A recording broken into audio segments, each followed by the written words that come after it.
শ্রীরামকৃষ্ণ শরণম। কুণ্ডলিনীর আহুতি গ্রহণ। ঠাকুর শ্রীরামকৃষ্ণ যখন দক্ষিণেশ্বরের কোণের ঘরটিতে থাকতেন, প্রায় সময়ই শ্রীমা সারদা রাতের খাবারটি নিজের হাতে ঠাকুরকে খাইয়ে দিতেন।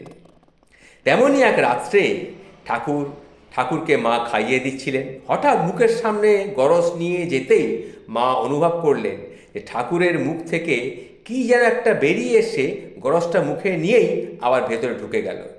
হচ্চকিত হয়ে মা কিছুক্ষণ বসে থেকে আবার যখন গরজটা মুখের সামনে আনলেন, তখনও ঠিক একই ঘটনার পুনরাবৃত্তি ঘটল।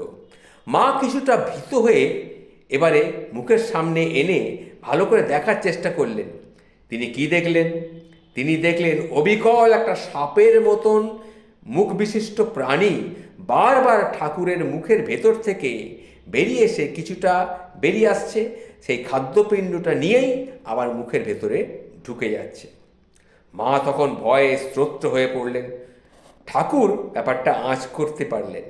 তিনি মাকে বললেন, শোনো গা, কোনো ভয় নেই গা, কোনো ভয় নেই।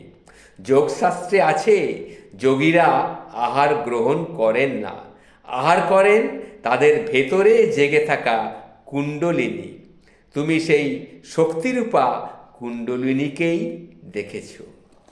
জয় শ্রীরামকৃষ্ণ, জয় শ্রীরামকৃষ্ণ পরমহংসদেব, জয় শ্রীরামকৃষ্ণ। তোমাকে প্রণাম ঠাকুর, তোমাকে প্রণাম।